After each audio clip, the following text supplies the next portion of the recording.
but it's not. It's just I'm not saying this is like anything spiritual. It was just like it may have been a coincidence. It may have been like, oh, maybe it's more than that. But I remember I was in the school library, and John C. at the time had given me a book, Am I Called? By I think Dave Harvey or Steve. No, not Steve Harvey. Steve Harvey, Mr. Potato Man himself. Reformed. Steve Family Harvey's Feud. reformed. Dave Harvey, right? Transformed. No, Dave Harvey. It has to be Dave Harvey. Dave Harvey, not Steve The Harvey. whole book is just a family feud. Name something. But on the cover, it has like those old school telephones on it, where it's like the ring, like the circle. Oh yeah. And I remember I took it out in the library. I was like, okay, what answers does this book have? And right the moment where I just like took it out, like not even a cell phone, like an old school telephone like went off. I'm like, huh? Like where? This is such a coincidence. And I look over to the room next to me, and the library's kind of old, so they had one of those old school telephones, just like the book that I had. And I don't want to share that to say, oh yeah, like this weird telephone went off, and that's how I knew what it was like to be a pastor. But Yeah.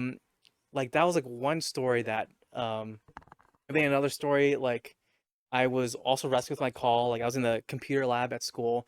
I thought, oh, what am I doing? Like this is crazy. And then I look below the computer monitor, and there's like a card, like that business card thing, but for like ministry. And it's all these like weird things when I try to like almost run away. It's almost like something that I see in real life that just kind of like affirms me. Now, at the end of the day, it's not those small things that affirm a person.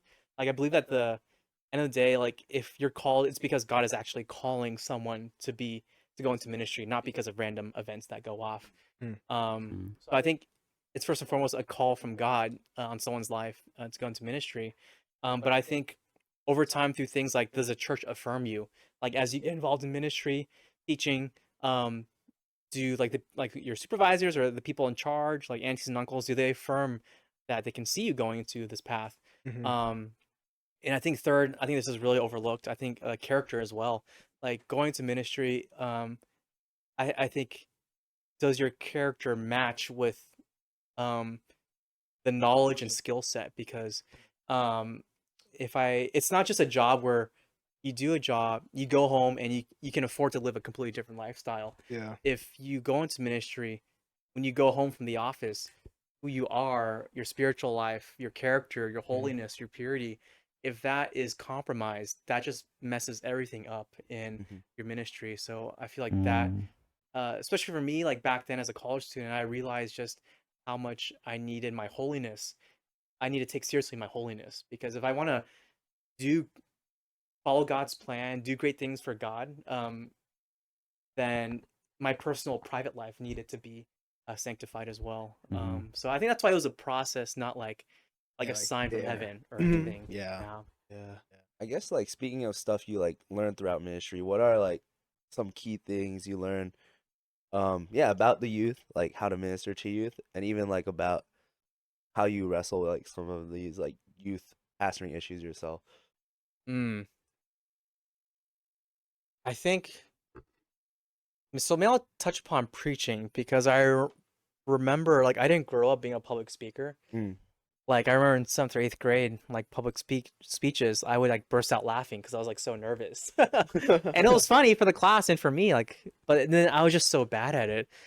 And even my senior year of college, it was like a preaching class, and this felt so unnatural to speak in public. But it's just like over time, having good training, good practice, that it's like it is like a skill that you can hone and sharpen. So I think when people think of being a pastor, it is really scary to preach in front of other people. But by God's grace, like with the right training and the practice and opportunity, that was something I learned like early on, that it'll come over time, like to find your voice in preaching, not just like imitate your favorite preachers. What else? I think early on, I could be that, I think, relatable older brother figure where you don't always have to discipline. But I also realize like I'm not as effective, because they need someone in their life who can be loving enough to like be firm in certain like discipline and boundaries. And I think I'm growing recently, the last couple of years, and that they need that authority structure in their Yeah. life. Like there is a time to have fun, to be playful, but there's also a time where you have to set boundaries. Otherwise, if I'm Yeah. not going to do it as a pastor, like where are they going to get that structure in church, or that the discipline, the enforcing of rules? And it's Yeah. to care for them, to build them up. And I think that was not natural to me, so I really had to learn how to do Dude, that. Kevin, I I know that wrestling with discipline, because I teach Sunday school for a bunch of third graders. Oh. And oh my goodness, I Tell also us. wrestled with the same thing. It was like, I love these boys. It was usually the boys that were more rowdy, which Mm. it's their boys. Yeah. And I was like, how do I discipline the boys still in love and do it with grace? Mm. But then they need to know like what they're doing is sinful or they're wrong, when they're talking during class or just being disrespectful to whoever's speaking. And I was just like, how do I do this? And it Yeah. was hard. So I mean, I can't imagine for a pastor to wrestle with a huge group of people who are older. Yeah. So yeah, no, I I'll understand. share something. Like when I was in junior high and high school at Fountain Valley, like our grade, even until senior year, we were just really distracted. Mm. Like on our phones, like messing with people, like, and we thought we were being like really sneaky, but like now that I'm on the other side, it's so obvious to be like, dude, you're not sneaky. I can see your phone. Like you're so loud. And I remember the difference between the uncles who pulled us aside out of anger. Like I could remember like their way, their eyebrows were so angry and slanted, and how much I could sense their anger, and then that made us angry back at them. Mm. But then I also remember that our counselors or the uncles who would pull us aside out of love, like they were so firm, like, hey, like, uh, I can I understand? Can you explain like why it's so hard to focus? Like, can help me understand where you're coming from. And I could tell they came from a tone of gentleness and kindness, but they weren't gonna let me slide. And I think that was the balance. Because afterwards, I came away not angry at those counselors, but I felt like, okay, that I probably shouldn't be doing that. They really care about me. Versus the other um, uncles or adults that you could just tell they really despised us, and we despised them. So yeah, there was. So I think that really helped me. So like for now, when I see a kid on the phone or there's being really like disruptive, um, I have to pray, because otherwise my natural emotion is like anger or frustration. Mm. And I just have to tell myself, like Romans 2, like it's the kindness of the Lord that leads us to repentance. That my anger is not going to lead them to behavior change, but it's experiencing God's love that loves them whether they're behaving or not behaving. And so when I pull a kid aside, I just see it as an opportunity to ask, like, hey, how's life going? What else is going on in your life? Like, why is it hard to pay attention?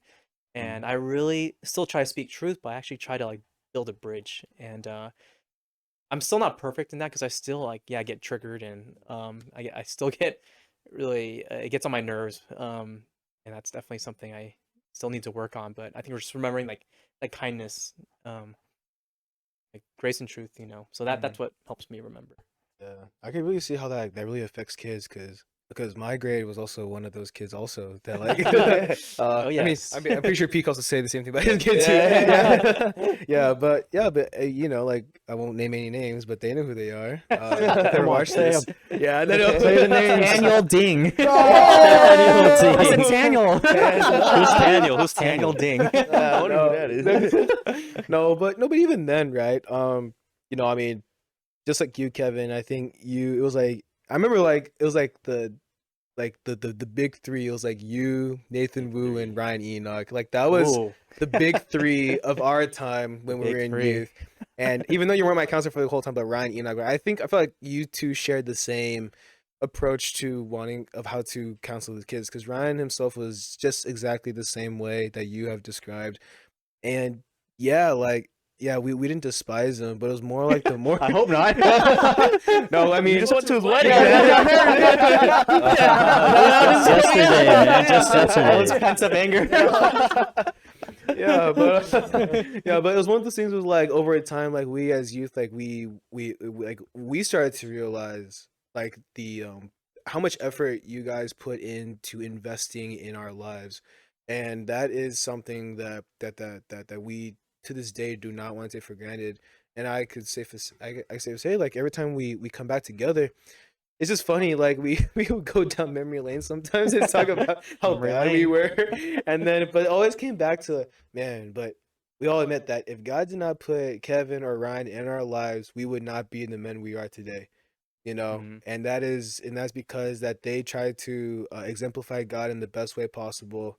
And even though it took years, through our teenage years, for us to get that, but the reward is always there, that that God continues to work in our lives and our hearts, and He used men like you guys to help set that for us. So so like we're always grateful, and again, we I'm pretty sure if we weren't grateful, we wouldn't have been at the wedding. So so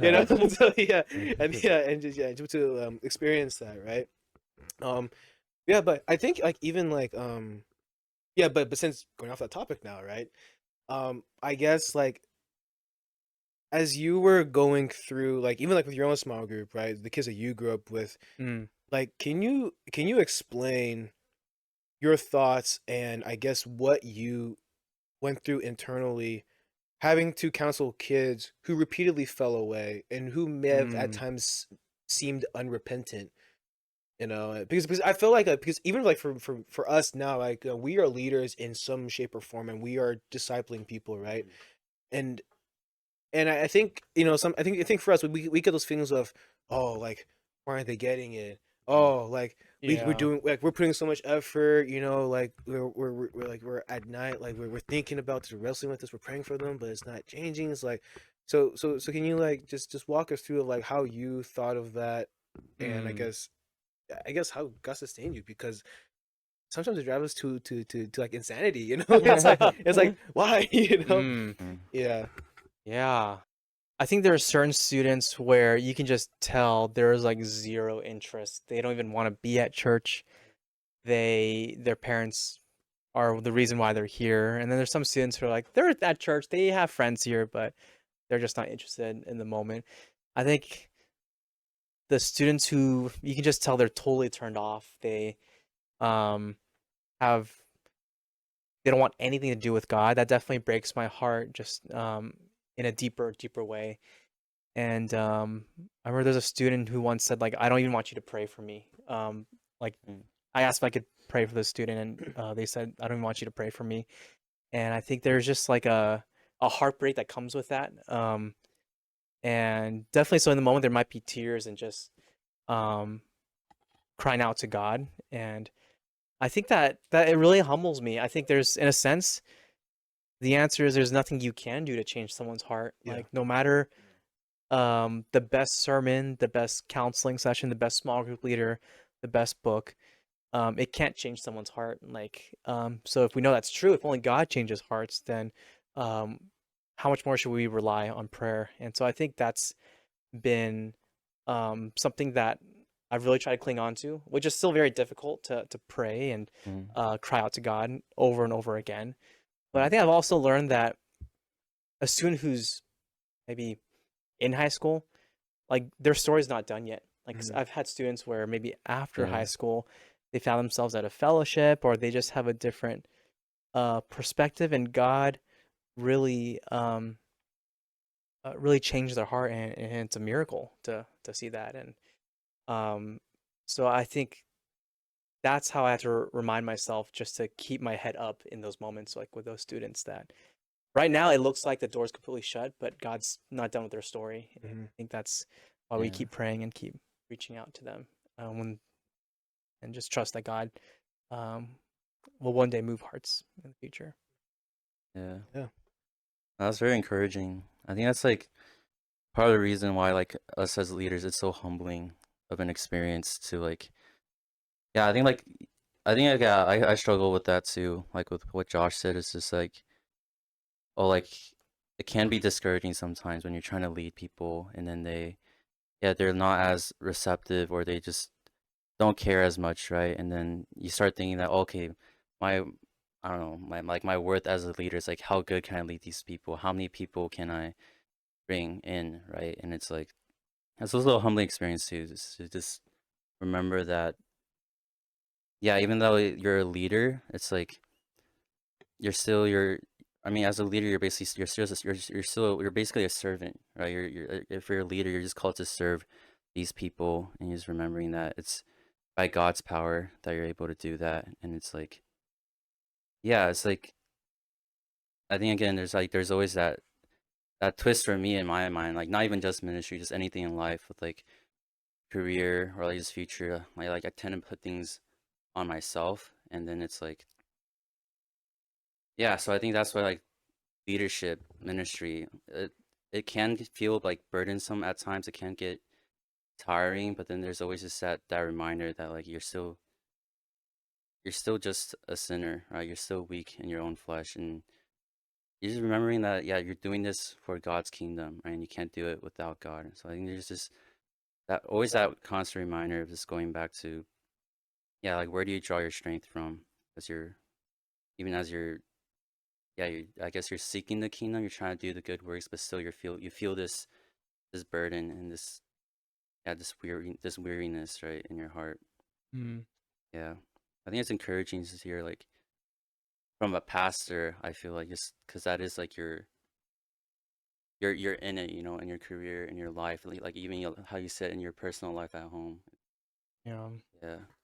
I think it's funny because I think in this everyday world, the physical world we live in, when you put in something, you'll get something out of it. Like if you do 10 push-ups a day, you will get stronger over time. Like it's a very like you put this in, you put this out. But I feel like in ministry with dealing with souls and like relying on God, you could put all this work in, but God is the one who causes the growth. It might not happen because of you, but God, we trust that God uses our efforts to bring about His kingdom and change lives. So it's a very different mindset.